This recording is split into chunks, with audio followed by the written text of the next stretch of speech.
Bonjour à toutes et à tous. Merci beaucoup d'être en effet si nombreux. Gérard, Bonjour. merci beaucoup de te prêter une nouvelle fois un entretien. On va le faire vraiment autour de la Div Bacbuc pour que tout un chacun puisse vraiment la replacer dans le contexte aussi de ton parcours. Et précisément, je voudrais juste dire que cette œuvre qui est datée de 98 s'inscrit en quelque sorte à l'heure d'aujourd'hui, dans une sorte de mi-temps de ton parcours, que le catalogue de l'exposition de Beaubourg développe dans un corpus très précis, typologiquement parlant, et on peut repérer que cette Div Bacbuc, donc, elle est de la famille de ce que tu as appelé les indiennes, c'est-à-dire ces grandes peintures sur toile libre, et qu'elle intervient, cette création-là, après avoir travaillé sur Dante, notamment, je prends les grands passages, et avant de t'attaquer aussi bien à Tallarosé qu'à Don Quichotte, et par la suite à un certain nombre de thèmes bibliques. Alors, il me semblait important, dans un premier temps, de donner la description technique de cette œuvre, qui s'appelle donc la Div Bacbuc 98, acrylique sur toile et structure en fer battu, qui m'a intéressé d'ailleurs. Hauteur 285 cm, diamètre 7,52 m. Donc voilà exactement cette œuvre. Est-ce que tu peux nous recontextualiser le cadre dans lequel elle est arrivée, elle est advenue, dans quelles conditions et dans quelle perspective? Cette Div Bacbuc vient déjà de toute une série dont tu viens de parler, d'indiennes. Alors les indiennes, c'est une chose très particulière. C'est en ayant fait une exposition dans le musée, je ne sais plus quel musée, où je présentais, où dans ce musée, il y avait un jour, je regardais des toiles mystérieuses parce que c'était des toiles du XVIe siècle et c'était plutôt comme des tapisseries. Et en fait, c'était des fausses tapisseries. C'était des tapisseries peintes.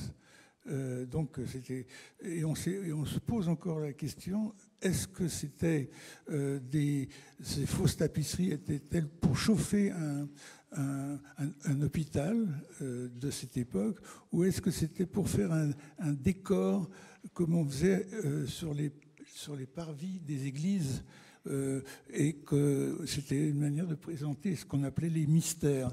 Mais on ne sait pas. Je crois que c'était le musée de. Ça ne dit rien, ce musée de. Tu ne vois pas C'était pas à Reims, non? Exactement, Oui, c'était à Reims. Exactement. Donc, dans ce musée de Reims, j'étais invité à faire une exposition avec d'autres artistes, Buren, Pennon, justement, d'autres artistes. Et chacun, l'idée, c'était de s'approprier une pièce de ce musée et de faire un mariage, une complicité entre l'œuvre du musée et l'œuvre de l'artiste. Pour vous donner une idée, Buren, par exemple, avait fait une petite... il y avait un Cranach dans le musée, petit tableau, et il avait fait quelque chose derrière son œuvre, derrière ce tableau, il avait fait ces fameuses rayures si particulières. Donc moi, ce qui m'intéressait, c'était, en me promenant dans ce musée, de voir tout d'un coup ces grandes toiles peintes, monumentales. Et encore une fois, ça évoquait plutôt des fausses tapisseries. Mais ce n'était pas des tapisseries, c'était pas non plus des peintures, parce qu'il y avait un... Et donc ça, je me suis dit, il faut garder cette idée qui est très forte. Et j'ai fait donc des indiennes. Et les indiennes, comme on peut voir sur cette peinture, les indiennes, c'est comme une tente. On fait une peinture, on roule, elle peut voyager, on roule la toile, et puis c'est vraiment fait pour pour voyager. Et donc j'ai fait des indiennes qui sont monumentales. Par exemple, pour ceux qui ont vu à l'École des Beaux-Arts de Paris il y a 4-5 ans, des indiennes qui faisaient 16 mètres de long sur 9 mètres de haut, et puis d'autres installations comme celle-ci qui s'appellent, je ne sais plus comment elle s'appelait, cette tente en hauteur. Les ellipses. Les ellipses, exactement. Les ellipses. Donc, c'était des espèces de tentes comme ça. Et à l'intérieur, il y avait une sorte de labyrinthe. Et tout était en recto verso, comme ce qu'on peut voir sur ce document, c'est-à-dire des peintures intérieures et d'extérieur. Alors, en vitesse, je vais vous dire... Alors, avant d'entrer dans le contenu, je voudrais juste, je me permets de te couper, j'aurai l'occasion peut-être de le faire à nouveau, pour rythmer un peu notre entretien. D'emblée, il y a une dimension qui, je pense, peut apparaître à l'esprit de tout le monde, c'est un espace comme un petit théâtre. Or, le théâtre, c'est un élément fondamental et fondateur de toute ton histoire, de ton aventure de création. Donc, je voudrais que tu nous dises un petit peu comment tu avais imaginé cette œuvre, par rapport à quelle destination. Quand tu l'as conçue, est-ce que c'était pour toi dans ton atelier ou est-ce qu'il y avait une destination précise ? Il y avait c'était presque une commande d'une exposition par une fondation c'était le début d'une fondation qui s'appelait Coprim. Coprim, absolument. Et ils me demandaient pour leur nouveau lieu quelque chose de particulier. Là, j'étais en plein dans les indiennes et en même temps, j'étudiais Rabelais. Oui. Et donc, c'est comme ça qu'est venue l'idée de faire quelque chose de précis sur Rabelais. C'est-à-dire que tout ce qu'on voit dans cette installation, ce sont des choses qui étaient repérées dans mes carnets. Je voulais faire quelque chose qui mette en scène le recto et le verso. Ce que je vous ai dit tout à l'heure, c'est les concordances. Les concordances, vous savez, les concordances dans un texte, c'est fondamental pour comprendre le texte. C'est-à-dire, le texte se lit, mais pour comprendre ce texte, il faut voir,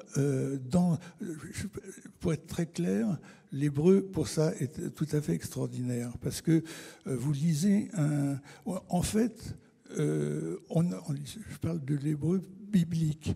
En fait, on n'a pas besoin de dictionnaire parce que quand on rencontre un mot dans le texte biblique, eh bien, il suffit de voir ailleurs où il est utilisé. Et ça vous donne, il peut y avoir 5 ou 6 références du même mot, et donc ça vous donne une idée du mot. Rien n'est définitif, tout est suggéré. Par exemple, je dis juste ça, mais on ne va pas s'y entendre de trop, mais c'était très présent dans cette installation. Si vous prenez le verbe, les paroles, par exemple, ça se dit en hébreu devarim, et devarim, il y a déjà 3 lettres, dalet, bet, resh, et ces 3 lettres, on va les retrouver dans une multitude de mots. Et quand on pense à cette racine, il faut penser à toutes ces références, ces occurrences. Ça se joue dans des ramifications permanentes. Exactement. C'est-à-dire dans Daber, par exemple, Daber, ça veut dire parler. Déborah, c'est une professeure qui s'appelait, mais c'est aussi la reine des abeilles. Et en fait, ce qui donne, c'est important pour comprendre cette installation. Quand on est devant un mot, il faut nécessairement connaître ces références pour non pas faire une traduction plate, mais pour voir grosso modo, autour de quoi ça retourne. Et bakbuk signifie bouteille en hébreu. Oui, bakbuk, la divine bouteille en hébreu. Je voudrais juste dire au public qui t'écoute que, pour, comme on l'a dit, bien connaître Gérard depuis de très longue date, Gérard a appris l'hébreu. on avait fait à l'époque, il y a une vingtaine d'années, une petite séquence pour la télévision à l'Alliance, avec un rabbin, c'était au moment où tu faisais la Haggadah, la Pâque juive, et tu te faisais expliquer tout en détail. Parce que tu as une sorte de façon de travailler qui est extrêmement précise. Tu ne veux pas que t'échappe en quelque sorte aucune sorte de possibilité de lecture. En effet, c'est très important. C'est un plaisir de jouer sur ces mots et leurs racines. Cela étant dit, ça fait plus de 20 ans, ou presque, non, même 30 ans, que j'étudiais l'hébreu. Ce qui est très dommage, c'est que je suis incapable de parler hébreu parce que j'ai fait des cours avec un professeur très étonnant, Yaakov Aharosh, et on appelle ça d'ailleurs une chavuta, c'est-à-dire une étude. Chaver, ça vient du mot chaver qui veut dire l'autre, le complice en fait. C'est quelque chose qu'on peut faire justement. Il n'y a pas l'idée du professeur et de l'élève, il y a l'idée d'être deux pour s'approcher, pour vous poser les mêmes questions à partir d'un texte. Ce qui est dommage, c'est que la démarche est passionnante, mais au passage, je n'ai pas appris à bien parler l'hébreu, c'est ça qui est dommage. Vraiment, même avec la mémoire, les choses se perdent. Mais enfin, au moins, il me reste l'état d'esprit et la méthode. C'est-à-dire, au moins, je peux la vérifier, surtout avec les Internet. Maintenant, on peut vérifier un raisonnement. Mais encore une fois, ce qui est très important, et ça, il faut l'appliquer à cette Div Bakbuk, il faut savoir qu'un texte a au minimum 4 niveaux de lecture. Alors, justement, à propos de Rabelais, tu disais tout à l'heure que tu étais juste au moment des Indiennes, donc dans cette fin du XXe siècle, puisqu'on est en fin des années 90, que tu étais en train de lire Rabelais. Rabelais, tu l'avais déjà lu dans ton enfance, c'était quelque chose qui te préoccupait, comme tu as fait cette série sur Dante antérieurement. Comment, dans le mécanisme de ta pensée et par rapport à ton travail de créateur, comment les choses adviennent-elles ?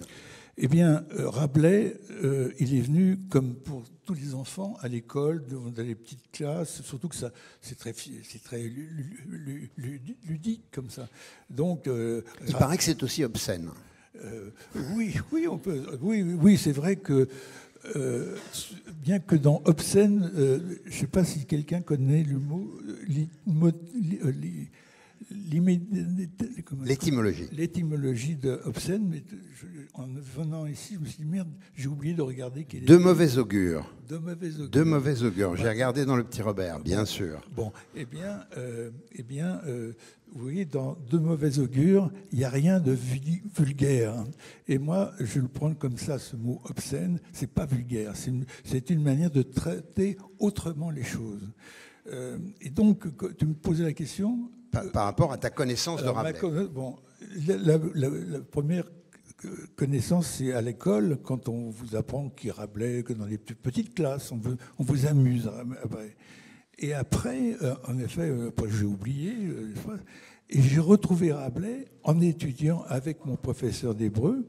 J'ai redécouvert Rabelais parce que mon professeur, Yaakov Aharosh, nous montrait le côté assez extraordinaire des versets, et que comme quoi la littérature peut jouer comme ça avec les mots. Alors, j'insiste un peu sur l'idée de ces minimum pshat, remes, drash et sod, c'est-à-dire les 4 niveaux de lecture basiques pour comprendre un mot. Mais ce qui fait que n'importe quel verset que vous pouvez lire dans la Bible, à vous de jouer avec, ça vous appartient. Et c'est ça c'est le contraire du dogmatisme, puisqu'il est nécessaire, d'abord, il n'est pas conseillé de lire la Bible seul, il est conseillé de la lire à plusieurs. L'idéal, c'est même deux, pour interpréter. Chacun propose l'interprétation de l'autre. Et vous voyez, je parle de l'hébreu, pas du tout d'une manière religieuse. Si vous voulez partir dans la religion, c'est votre problème. Mais moi, c'est pas ça qui m'intéresse. Moi, ce qui m'intéresse, c'est d'avoir trouvé, presque par hasard dans mon existence, une langue qui offre autre chose. De même que la peinture, c'est comme si dans les sous-couches de la peinture, il y avait une autre peinture. Et par exemple, j'ai joué en peinture, j'ai joué sur les repentirs. Vous savez, un repentir, il y a des repentirs célèbres. Par exemple, il y a un cheval de Velázquez qui a 5 pattes. Alors, pourquoi ce cheval a 5 pattes? Parce que Velázquez, quand il a fait ce cheval, ce cavalier, il n'aimait pas la position d'une de ses pattes, donc il l'a simplement corrigé, il l'a effacé, mais enfin il l'a recouvert, il a remis de la peinture dessus, puis il a mis une autre jambe. Et pareil pour le Gréco. Le Gréco, devant son tableau qui s'appelle Laocoon. Laocoon, c'est un roi comme ça qui a été c'est un mythe grec qui a été supplicié par les dieux, je ne sais plus lesquels, tout d'un coup, et il est étouffé par des serpents. Alors on voit Laocoon et le serpent qui étouffe je suis terminé ça. Et tout d'un coup, dans les fils de Laocoon qui sont représentés sur le tableau, il y a un fils qui ne plaisait pas au Gréco, donc il l'a retourné. Il l'a retourné dans sa peinture. Alors, donc, ça donnait une peinture avec les fameux fils, mais avec le temps, la peinture à l'huile, vous savez, devient pas transparente, mais comment ça s'appelle? On peut voir les dessous réapparaissent. Comment? Oui, alors donc ça s'appelle en effet, c'est ce qu'on appelle ça, c'est un repentir. Mais est-ce que ça veut dire que dans l'avenir, quand on radiographiera les tableaux de Garouste, on trouvera beaucoup de repentirs? Certains repentirs volontaires et d'autres totalement involontaires, mais on en trouvera. Et les repentirs volontaires, est-ce qu'il y en a beaucoup dans la Div Bacbuc? Non, alors non, parce que la Div Bacbuc est une acrylique. C'est une acrylique sur toile. Acrylique sur toile, qui est comme une gouache. C'est très opaque. Il y a beaucoup moins de subtilité dans une acrylique que dans une peinture à l'huile. Dans une peinture à l'huile, tu as l'ébauche, les empattements et les glacis. Et ces repentirs arrivent au moment de tout d'un coup, derrière ces empattements, si tu modifies un empattement et que tu reprends le travail de glacis, alors à ce moment-là, la peinture à l'huile s'enrichit de tout d'un coup une nouvelle lumière. Elle a une nouvelle lumière, ce qui fait que plus le tableau vieillit, plus il s'embellit. Alors, ce qui évidemment nous interpelle quand on découvre cette Div Bacbuc, c'est le fait de cette forme circulaire, de cette rotonde qui de plus est impénétrable, sauf à travers les 12 oculus que tu as disposés sur le pourtour. Qu'est-ce qui a gouverné le choix de cette circularité? Déjà, tout simplement, quand je lis pour avoir suivi des conférences, et puis surtout, je pense aux conférences de Marc-Alain Ouaknin, où il étudiait, c'est lui qui a fait des conférences sur Rabelais. Alors j'étais étonné parce que Marc-Alain Ouaknin, vous pouvez l'entendre tous les dimanches matins, sur France Culture. C'est un rabbin qui invite des écrivains, des voyageurs et tout ça. C'est tout à fait passionnant. Et il avait un cours à Copernic, c'est-à-dire dans une synagogue. Et parmi tout ce c'était une fois par semaine, très riche, très dense pour moi. C'était à l'époque une découverte. Et je peux dire même que c'est au début où je suivis ces conférences de Mark Waknin, j'étais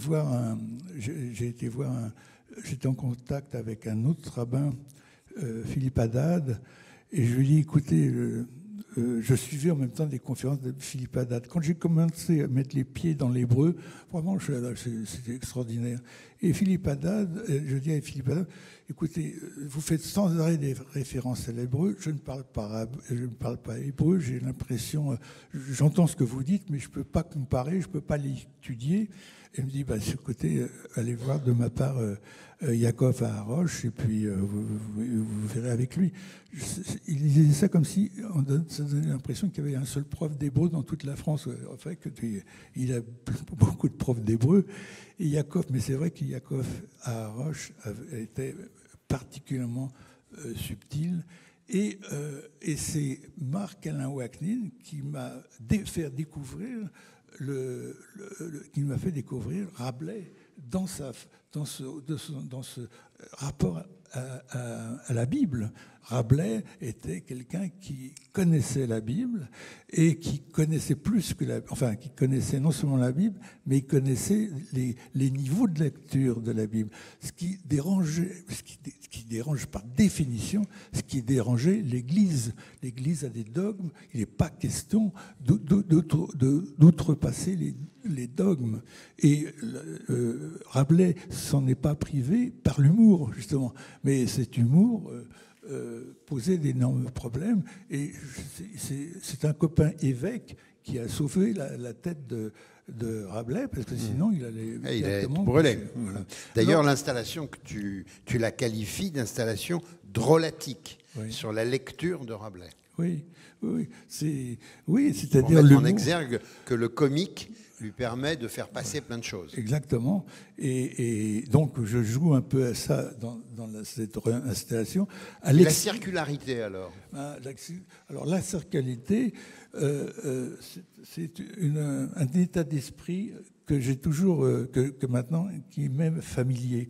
Mais j'aime le fait qu'il n'y ait pas de début et de fin. Donc, quelle est la figure qui n'a pas de début et n'a pas de fin, et qui n'a pas d'angle? C'est presque un arrêt, un angle. C'est un cercle. Alors, qui dit cercle dit rouleau. Et les rouleaux de la Torah, la Bible, ce sont des rouleaux. Et donc, ça pourrait faire penser aussi à la barrique. Oui, mais... Non, mais ici, la barrique, c'est quand même un élément important de la culture chinonaise, si j'ai bien compris. Tu as raison. Bah oui. Tu as raison. Faut pas l'oublier. Oui. Mais pour une fois, j'étais assez sérieux. Pour une fois, tu étais sérieux. Alors, ce qui est intéressant avec ce dispositif, c'est que ça joue en permanence entre l'intérieur et l'extérieur, avec cette particularité que cette série d'indienne particulière pour cette œuvre, elle est recto verso là aussi. Alors comment tu as géré l'iconographie de l'extérieur par rapport à l'iconographie de l'intérieur? Comment tu as réglé le choix des scénettes qu'on voit clairement si on pourtourne l'œuvre, et puis de celles que l'on ne peut que percevoir à travers tes viseurs? Et à travers les viseurs, on ne voit pas tout. Il y a des choses caché complètement. Il y a une idée de la frustration, ça c'est clair. Absolument. Mais, comment tu as réglé l'iconographie? Il ne faut pas oublier non plus une pensée pour le théâtre, c'est-à-dire un premier tableau, deuxième tableau, troisième tableau, des choses qui apparaissent et qui disparaissent dans une mise en scène. On peut penser à une mise en scène, en fait, finalement. Tout à fait. Et ce qui était important pour moi, qu'est-ce qui peut... là encore, je reviens sur ce premier niveau de lecture qui va raconter une histoire qui fait le tour de l'installation. Donc, c'est comme si entre chaque... là, je m'inspire de Rabelais et je prends des passages de Rabelais comme lui l'a traité, c'est-à-dire à un moment donné, c'est du vieux français, on passe à la Pythie grecque, par exemple, et puis tout d'un coup, un motif qu'on verra, que vous pouvez voir, qui est l'alchimie. L'alchimie, c'est assez extraordinaire chez Rabelais qu'il associe l'alchimie, la mythologie et la Bible, plus des histoires personnelles. Moi, il y a dans les représentations, il y a en extérieur. Après, on parlera de l'intérieur. Mais en extérieur, il y a un moment donné, j'ai peint un personnage avec une cognée à la main. Bon, je n'ai fait que respecter l'idée de Rabelais, et qui lui-même fait référence à un mythe hébreu, un mythe grec, qui est... c'est un bûcheron. Alors ça, c'est le mythe grec. Hein. C'est un bûcheron qui coupe du bois et à un moment donné, il se casse sa cognée et la partie métallique de la cognée va dans l'eau, va dans une rivière ou un fleuve, enfin, ça part, ou dans la mer peut-être. Enfin, donc le bûcheron ne peut plus travailler. Et Hermès, le dieu Hermès, passe par là et lui dit tu as un problème? Je dis ben oui, je ne peux plus travailler, j'ai plus ma cognée. Alors Hermès, qui est un malin et qui lui tend un piège. Il lui dit mais moi j'ai la possibilité de te rendre une cognée. Qu'est-ce que tu préfères? Une cognée en or, une cognée en argent, en fer, ou en argent ou en fer? Et le bûcheron réfléchit un peu et il dit pour faire ce que je fais, moi, une bûcheron en fer me suffit. Une cognée en fer me suffit largement. J'ai absolument pas besoin de l'or ni de l'argent. Alors, Hermès lui dit tu as raison. Et là, il dit un mot qui moi, me touche particulièrement. Je vais vous expliquer pourquoi. Il lui dit tu es un médiocre, tu es un médiocre. Mais un médiocre, au Moyen-Âge, enfin à cette époque-là, c'était un compliment. Parce que médiocre, dans médium, il y a un peu médium. C'est-à-dire, c'est quelqu'un qui est ni trop, qui n'est pas dans les extrêmes. Mm-hmm. Et moi, ça me faisait très plaisir parce que toute mon enfance à l'école, sur mes carnets, il y avait toujours écrit élève médiocre. Élève moyen. Ah non, élève médiocre. Ah oui, alors tu étais fier. Alors là, en découvrant Rabelais vers 30 ans, je découvre qu'en fait, Mais alors, toutes ces notations sur l'extérieur de la Diefbach-Buch, ce sont des notations, des images qui sont très fragmentaires. Le regardeur, le visiteur, comment peut-il établir le lien entre chacun? Physiquement, c'est-à-dire il est devant une tente, il voit tout le temps ses oculi qui sont pratiquement qui sont écrits de la même manière. On n'est pas dans, on est devant un ensemble très très précis. Une association en fait de possibles. On est dans une association possible et c'est à lui de travailler un petit peu quel est le rapport, de raconter une histoire. Parce que c'est très important. L'idée, c'est que l'histoire ici appartient au lecteur. Tu sais, là, je reprends à l'époque, je ne sais pas si vous pouvez le citer à l'époque, mais je reprends, c'est tout à fait l'idée de Roland Barthes, quand il a, dans son livre qui s'appelle La mort de l'auteur. Dans La mort de l'auteur, il a fait un traité pour expliquer que dans un roman, ce qui compte, c'est pas tellement l'auteur, mais c'est comment les différentes manières dont le lecteur peut s'approprier le texte. Et c'est vrai que c'est assez fort d'être devant un texte et de se l'approprier d'une manière ou d'une autre. Donc, moi, cette div backbook, il n'y a pas... D'abord, ça serait le signe de quelque chose qui est vulgaire, c'est quelque chose qui se donne entièrement.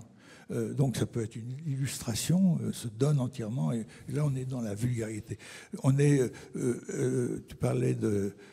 Tu disais que le thème était l'obscène, mais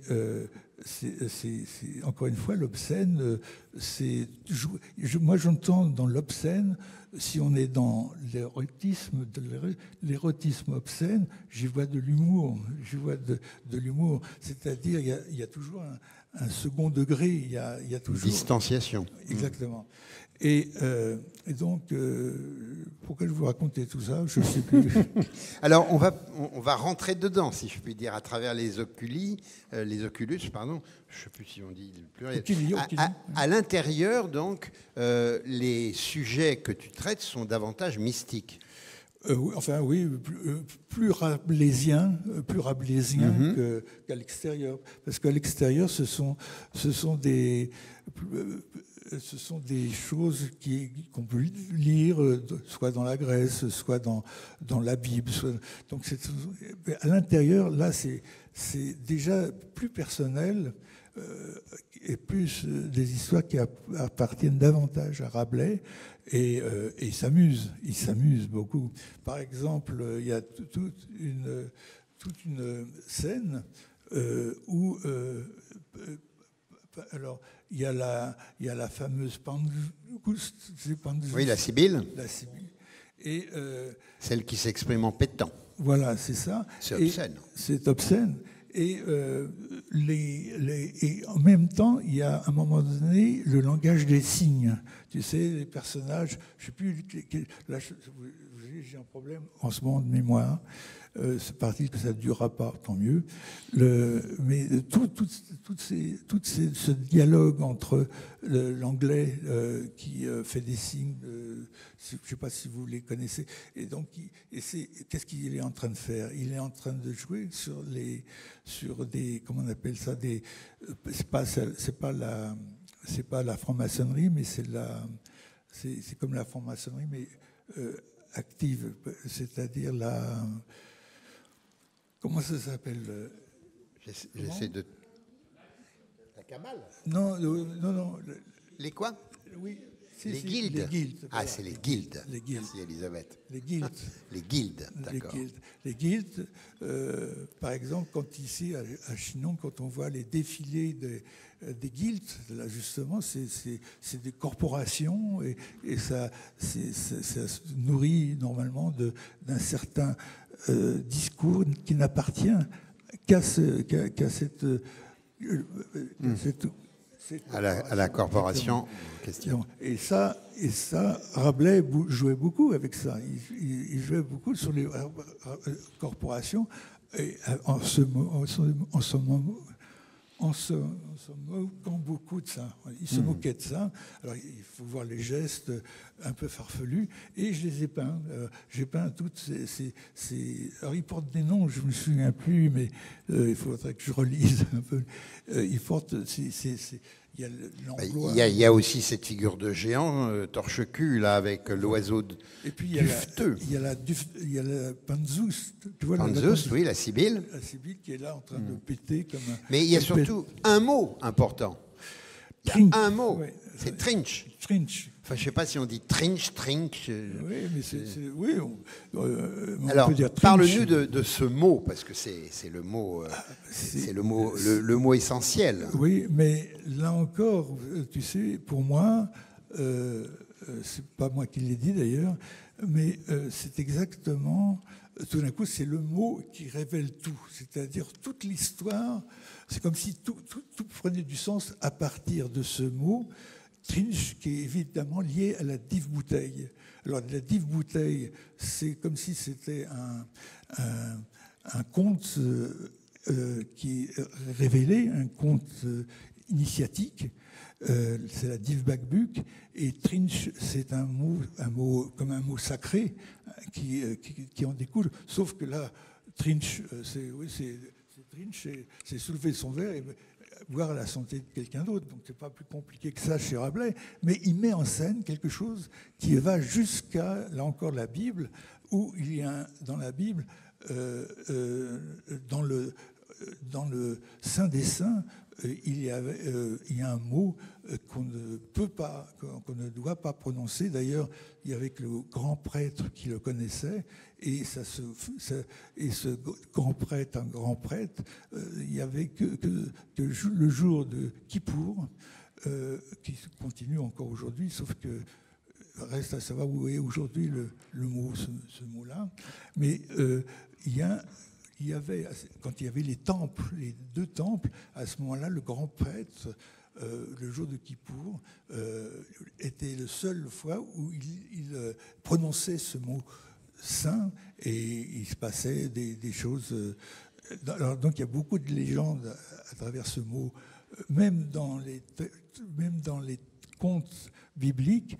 C'est ce qu'on appelle des midrashim ou des agadotes, c'est-à-dire soit des récits, différentes formes de récits, mais ces récits, aussi aléatoires que Trinch, révèlent la philosophie, donnent des notes philosophiques. Et donc, Trinch, dans cette installation, c'est une manière de résumer tout le quart livre, de résumer toute l'œuvre initiatique, parce qu'il joue là-dessus, Rabelais. Oui, voilà, d'ailleurs, je voulais y venir. C'est un voyage initiatique. Oui, non seulement que nous propose Rabelais, mais que tu nous proposes. Tu es toujours dans cette préoccupation, finalement, d'une initiation. Oui. Il semblerait, dans tout le travail, oui, qu'il s'agisse de Rabelais ou bien d'autres thèmes. Tu sais, l'initiation, telle que je l'entends, commence à partir du moment où tu fais un rêve et tu me le racontes. Tu me racontes ton rêve. Bon, alors, et je te demande, est-ce que tu as les clés de ton rêve ou pas? Est-ce que tu sais ce qui signifie ton rêve? Et tu me dis non, je n'ai pas spécialement réfléchi là-dessus. Mais moi, j'en sais pas plus non plus. Mais l'initiation, c'est que si tu te mettais à méditer sur ton propre rêve, et la Bible joue énormément là-dessus, les rêves de Joseph donnent des clés. Je vais vous donner un exemple. Par exemple, Joseph, je ne vais pas raconter toutes les anecdotes, mais à un moment donné, il est en prison parce que il a été accusé à tort d'avoir violé la femme de Potiphar, qui était une personne de la cour du pharaon. Donc, à cause de Potiphar, il s'est retrouvé en prison, mais pour rien. Et en prison, il y avait 3 prisonniers. Enfin non, lui était le 3e, mais il y avait 2 prisonniers avec lui. Et les 2 prisonniers lui disent, tu sais, je te raconterai bien mon rêve, c'est bizarre, j'ai fait un rêve. Et les rêves, Joseph les révèle. Il dit, toi, tu as rêvé que tu vas sortir dans 2 jours et tu seras libéré. Et donc l'autre qui dit, mais moi aussi, tu peux m'expliquer mon rêve? Alors il dit, oui, je peux te l'expliquer. Toi aussi, dans 2 jours, tu vas sortir, mais tu n'auras plus de tête, parce qu'on va te couper la tête. Tu es un peu déçu de voir cette interprétation. Et donc, pour cette attitude-là, le pharaon fait des rêves que personne ne comprend rien. Et celui qui était sorti de compagnon de Joseph, il dit à la cour du pharaon, je connais un type en prison, là, fais-le sortir, il interprète très bien les rêves. Bon, c'est comme ça que Joseph est sorti. Et le pharaon raconte les rêves qu'il a fait. Ouais. Je ne veux pas vous les raconter, vous savez, c'est les fameuses vaches, les vaches grises, etc. Bon, enfin, c'est connu. Et finalement, c'est exactement ce qui se passe. Et le pharaon est étonné et il demande il dit, alors ça, c'est pas dans le texte. Vous voyez ce que je veux vous dire là, c'est des midrash, des midrashim, mais c'est pas dans le texte. Mais ça coule de source, comme on dit. C'est que Joseph va interpréter, il interprète le rêve du pharaon et ne se trompe pas pour le grand plaisir du pharaon. Et il lui dit, mais quelle est ta méthode? Qu'est-ce que tu fais? Il dit, moi, ma méthode, c'est d'interpréter le texte qui se lit. Donc il fait allusion au fait de lire quelque chose qui n'a pas écrit. L'histoire n'était pas écrite, mais Joseph fait comme si c'était écrit. Donc c'est-à-dire qu'en fait, Joseph fait référence à la Torah, fait référence au Pentateuque et à l'interprétation qu'on peut faire à partir du Pentateuque. Alors, toi, quand tu es au travail, comme par exemple lorsque tu travailles sur le projet de la Div Bacbuc, est-ce que tu t'autorises toutes sortes d'extrapolations par rapport à ce que l'ouvrage te donne ou par rapport à ce que toi, tu peux imaginer de ce que la parole de Rabelais dispense? Oui, alors tu sais, il y a une chose qui est extraordinaire je dirais dans le judaïsme et dans le Talmud. Il y a une chose qui est extraordinaire, c'est parce qu'on se demande, on a du mal à saisir jusqu'où va la liberté. Ce qui est extraordinaire, c'est quelle est ma liberté? Quelle est ta marge de manœuvre? Quelle est ma marge de manœuvre? Alors il y a une sublime définition. Il y a une sublime définition du plus grand maître du chassidisme, le Baal Shem Tov. Le maître, ça veut dire le Baal Shem Tov, c'est-à-dire le maître du bon nom. Et personnage incroyable du début du fin du Moyen Âge. Enfin, et il a vécu dans une forêt. Il a été initié par des maîtres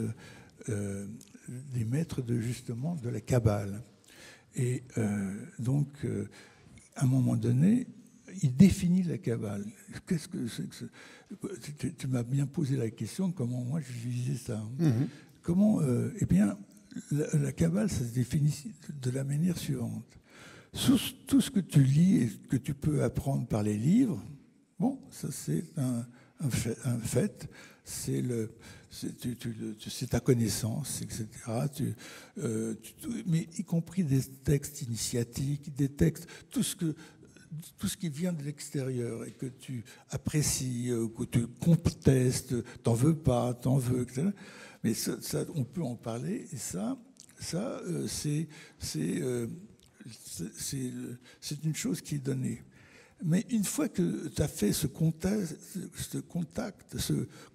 sur tout ce que tu connais, ce qui est en toi, que tu ne peux pas dire, mais qui vient uniquement de toi, sans aucune influence de l'extérieur, ce profond en toi, c'est ça la Kabbale. C'est ça la Kabbale. D'où les kabbalistes qui étaient avant tout kabbalistes pour eux-mêmes, mais là, les super kabbalistes sont capables de transmettre leurs connaissances. Et à chaque fois qu'il y a un kabbaliste qui transmet sa connaissance, ça fait une initiation de plus. Et alors tu peux le mettre dans ta besace, à toi. Mais par contre, ça ne définit pas ta Kabbale à toi. Il faut le jeu consiste à trouver. C'est une invitation à la recherche, tu vois. Alors, intérieure. Voilà. Alors moi, mon intention, c'est pas. Je me pose même pas ce genre de questions parce que ça me met mal à l'aise, ça me fait trop peur. Non, mais tu la vis. Oui, mais je la vis avec la peinture, justement. Je la vis avec la peinture. Je m'amuse avec la peinture. Je m'amuse avec ce que c'est qu'un tableau, avec son titre. Parce que c'est étonnant, un tableau. C'est une image. Enfin, surtout moi qui suis peintre, vraiment. Donc, peintre figuratif. Il y a une image. Et puis, il y a tout un contexte qui est l'histoire du tableau. Comment là, par exemple, dans cette Div Bacbuc, cette installation, à elle toute seule, avant même qu'on parle d'indienne et tout ça, elle s'exprime par des mots. Et ces mots, elle parle d'elle-même, puisque c'est une installation en cercle avec des des oculi à l'extérieur qui donnent un sens à ce qui est à l'intérieur et qu'on ne voit pas tout l'intérieur. Voilà, c'est un peu comme une mise en scène. En fait, Rabelais te donne l'occasion d'explorer les possibilités de la peinture. Exactement, bien sûr, oui, absolument. C'est extraordinaire. C'est ça la magie de l'art. Il n'y a pas besoin. C'est pour ça que moi, entre lire la Bible et la peinture, Goya, j'aime beaucoup, mais on pourrait dire la même chose entre Rabelais et puis un autre personnage. Ben oui, Don Quichotte, Cervantes sont pour chacun, ce sont des textes initiatiques. Alors, si toi, tu peux le prendre comme un texte non initiatique, mais peut-être que je crois qu'on passe à côté quand on voit pas le côté initiatique. C'est-à-dire qu'il faut rentrer dans le livre. C'est-à-dire que c'est aussi une initiation à la peinture que tu offres aux regardeurs. Oui, j'essaye d'offrir le plus sensible que j'ai au fond de moi-même, mais est-ce que je réussis? Je ne sais pas, peut-être. Et une question qui me venait tout à l'heure quand on était à la forteresse, je me posais là, dans ma petite tête, je me disais, tiens, comment Gérard, il regarde à nouveau cette œuvre? Puisque tu ne l'as pas sous les yeux tout le temps, tu l'as dans ta tête, ça c'est évident. Mais lorsque tu es à nouveau en présence physique, incarnée, je dirais, de cette œuvre, comment tu la retrouves? Comment tu la vis? Bon, tu sais, en effet, je la vis avec plaisir, parce que sans se prendre trop au sérieux, c'est avant tout une œuvre ludique, drôlatique, comme on a dit tout à l'heure. Drôlatique, installation drôlatique. Drôlatique, qui est un mot de Rabelais, quoi. C'est-à-dire qu'on est là aussi pour... Même si derrière tout ça, il y a quelque chose qui est très sérieux, dans les jeux de mots, dans les citations extérieures, hein, il y a des choses...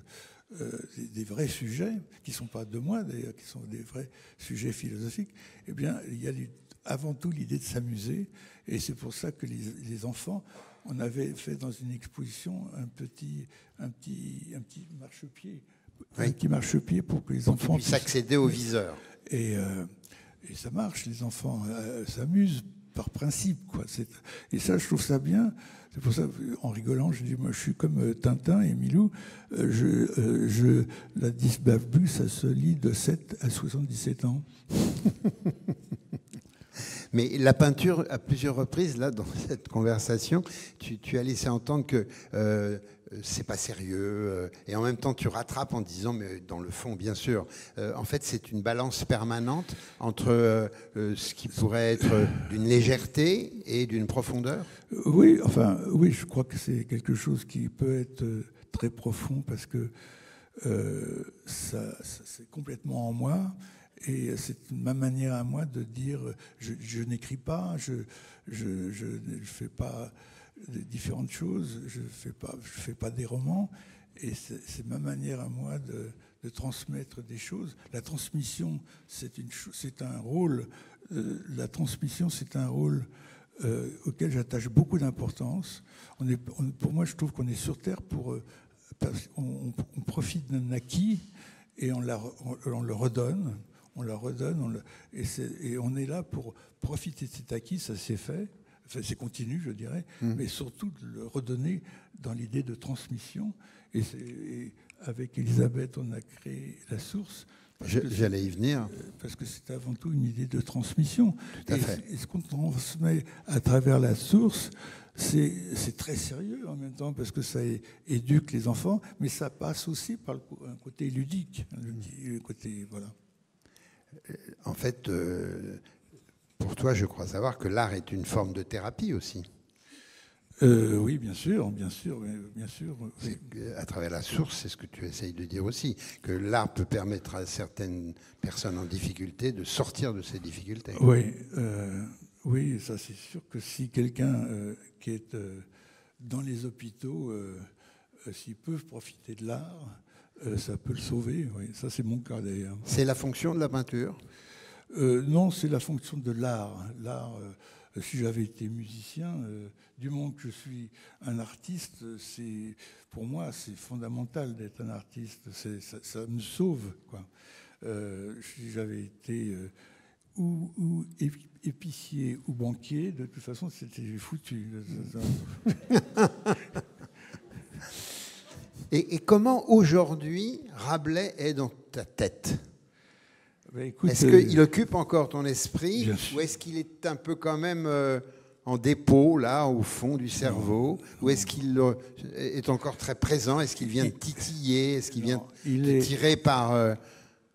Il est très présent parce que je crois avoir compris son état d'esprit. C'est un état d'esprit, c'est même pas ce qu'on y lit, c'est même pas ses lectures. Tu vois, j'ai pas envie d'être un intellectuel avec Rabelais. J'ai envie de jouer sur une complicité que je ressens à travers ce qu'il vit, et c'est très marrant. Par exemple, c'est assez drôle. Tout d'un coup, je suis dans mon atelier, enfin, dans mon atelier ce que j'appelle mon studiolo, c'est-à-dire où il y a une partie de ma bibliothèque. De ta bibliothèque, l'écritoire. Voilà, et donc, tu sais, comme n'importe qui, tout d'un coup, je cherche un bouquin. Évidemment, je tombe sur un autre bouquin. Et puis là, tu l'ouvres et tu tombes sur une page de Rabelais, par exemple. Et ça fait très, très plaisir. Ça fait très plaisir. Les livres font très plaisir. Et pourtant, je suis pas un grand lecteur, tu vois. Enfin, tu n'es pas un grand lecteur, tu as avalé la Divine Comédie, Don Quichotte, Rabelais, le Talmud, le Pentateuque. Oui. À part ça, tu n'es pas un très grand lecteur. Non, mais je suis un grand... Je lis toujours la même chose. Donc ça dépend. Beaucoup de lectures, mais toujours les mêmes, ce qui est un peu bizarre. Et alors, pour terminer, Rabelais, la présence de Rabelais aujourd'hui, est-ce que ça se traduit encore par une production artistique de dessin, Pas directement Rabelais, mais pourquoi pas. Je pourrais très bien revenir à Rabelais et repartir sur Rabelais, c'est tout à fait possible. Et il y aurait une séquence particulière de Rabelais dans l'un de ses livres, puisqu'il y en a 5. Oui, c'est son rapport dans le texte que j'ai un peu mis de côté et puis j'ai un peu oublié. Là, ce qui m'intéresse, c'est les géants à lui, c'est-à-dire Pantagruel, Gargantua, etc.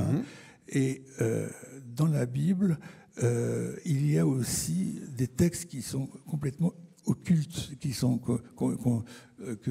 qui appartiennent justement à la Kabbale. Et ce sont des histoires de géants.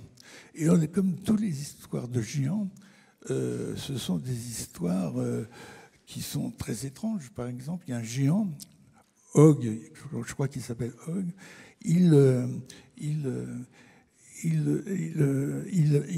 a une qualité, c'est qu'il apprend aux femmes à se maquiller. Alors donc c'est assez drôle, un géant qui apprend à une femme à se maquiller. Il y a, et généralement ils sont vivants parce que ils sont pour le déluge, comme ils sont grands, il y a de toute façon la tête qui dépasse de l'eau, tu vois, parce que le pied tombe au fond de l'eau, mais leur tête dépassait toujours.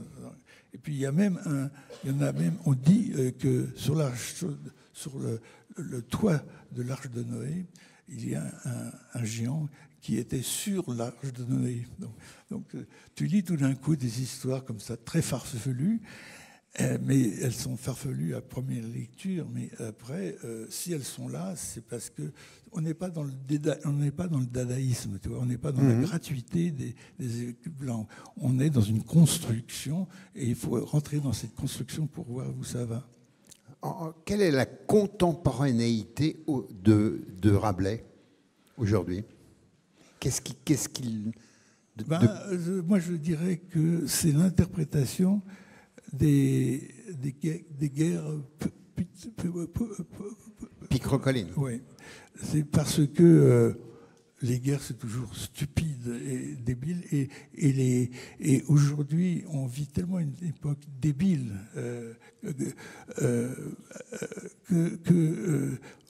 il nous manque de Rabelais sa vision de recul, d'extrême.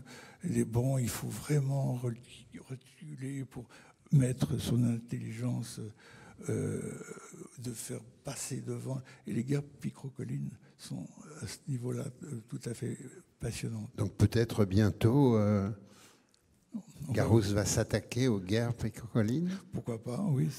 Bon, on est tous impatients, en tout cas. Merci beaucoup, Gérard. Merci.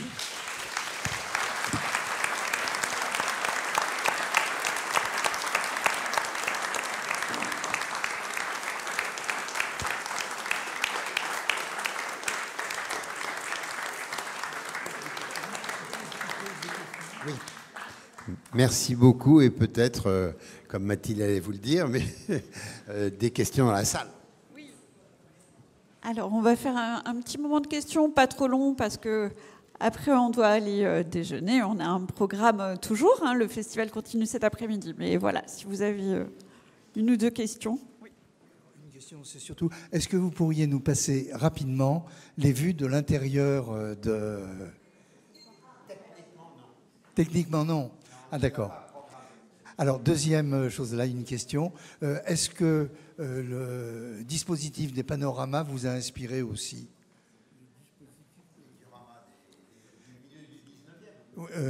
Début et jusqu'au milieu du 19e. Dès la fin du 18e, d'ailleurs. Dès la fin du 18e, les premiers. Écoutez... Peut-être inconsciemment, c'était pas ça mes préoccupations.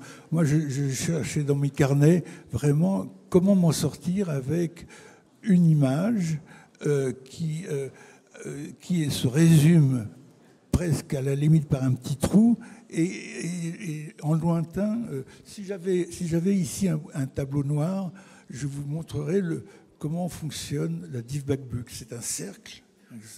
Il y a un trou, alors c'est là où on met son œil, c'est là où on met son œil, et la projection de ce trou, c'est tout ce qu'on peut voir avec l'œil. Alors, si on s'éloigne un petit peu, évidemment que dans ce trou, on va voir beaucoup moins, jusqu'à, dans l'hypothèse, de voir une seule lettre. Vous voyez, c'est le rapport entre l'espace, de la distance de l'œil par rapport à la toile.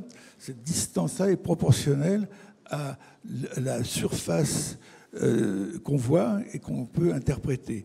Là, c'est une manière de faire une gématria, c'est-à-dire une gématrie, on entend le mot géométrie. Le principe de la chambre noire. Oui, c'est ça. Merci. Alors, moi, j'ai une question, voilà, une dernière question. À propos de l'association La Source, je voulais voilà, vous demander que vous nous racontiez un petit peu voilà, comment ça a démarré, La Source. Voilà. La Source, c'est quand on s'est installé avec Elisabeth en Normandie, dans un petit village, très rapidement, dans ce village... l'adjoint du maire est venu nous chercher pour nous dire, écoutez, il y a une gare désaffectée dans le village, il faut faire quelque chose, vous pouvez pas... Il y a des gens qui s'y sont installés et on est en plein hiver, il fait froid. Et donc on a été visiter avec l'adjoint du maire, on a été visiter cette famille et on a été choqués en disant, mais on ne peut pas accepter ça. Qu'est-ce que vous faites? On dit, mais écoutez, il y a un personnage, un éducateur qui s'occupe de cette famille. Alors j'ai dit, mais écoutez, il ne fait pas son boulot. Moi, je voudrais le voir. Alors, on dit, si vous voulez, on l'appelle et il vient demain. Alors le lendemain, on a eu la visite de cet éducateur, on était prêt à vraiment l'engueuler. Et puis il nous dit mais si vous avez des solutions, moi, venez voir visiter venez voir les enfants dont je m'occupe, et puis vous me direz comment on fait. Parce que donc on l'a pris au mot, c'est ce qu'on a fait. Et là, il y a un constat que tout ça coûte, c'est tout avec une remarque, c'est que vous savez, on est en province, mais ça peut être pareil dans les villes, des familles qui vont très mal, comme ça, qui sont pauvres d'esprit et de conditions. On n'a pas envie d'en parler. On parle des vieux qui s'éclatent au sport d'hiver, mais un jeune qui ne va pas bien, on n'en parle pas. Alors c'est là où, avec Elisabeth, on a eu l'idée de créer cette association, parce qu'on nous avait dit, si vous voulez être efficace, il faut créer une association. C'est ce qu'on a fait. Et voilà, donc avec Elisabeth, on a créé ça. Et il y a eu, donc ça a plus de 30 ans maintenant, il y a eu d'abord c'était dans notre région, et puis maintenant il y a 18 lieux en France, et avec à chaque fois un président, un directeur, etc. Là, demain, on va avoir une source qui est la source, quelle s'appelle cette source ? La source ligérienne, c'est une source qui est au bord de la Loire. Voilà. Et ça fait une des sources importantes. Et donc, nous, ça nous fait plaisir de la visiter. Mais chaque source est indépendante. Il y a une sorte de point commun, comme ça. Et voilà. Alors, il y a de la source, il y a la source des sources qui gère un petit peu l'argent à travers toutes les sources. Voilà. Alors, il y a comme avantage, c'est que, par exemple, tous les ans, cette année, on fait une vente aux enchères avec les artistes qui vont donner une pièce pour la source. Quelle date ? 12 décembre. 12 décembre. Voilà, donc une vente aux enchères avec 50 artistes, hein, c'est ça ? 50 artistes qui donnent une pièce. Et voilà, ça nous fait vivre, voilà, ça fait vivre l'association. Et donc ça, c'est le 12 décembre, c'est à Verneuil-sur-Rave, c'est ça ? Non, c'est à Paris. C'est à Paris, d'accord. Arcurial, dans une salle des ventes, voilà. Mais c'est important, voilà, finalement, évidemment, c'est pas évident parce que c'est cher, mais il faut toujours, on est là aussi pour trouver de l'argent à droite et à gauche, et voilà.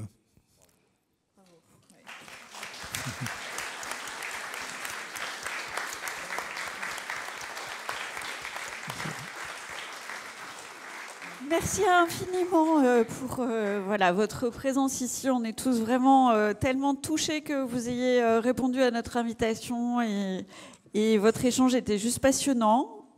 Je pense que j'ai eu une affinité aussi de questions avec Philippe Piguet. En fait, il a posé toutes les questions que j'aurais voulu vous poser. Donc voilà, bravo aussi. Et puis, on va se retrouver cet après-midi donc, au syndicat des vins, à la Maison des vignerons et des vigneronnes de Chinon. Et voilà, merci à vous tous d'avoir été présents.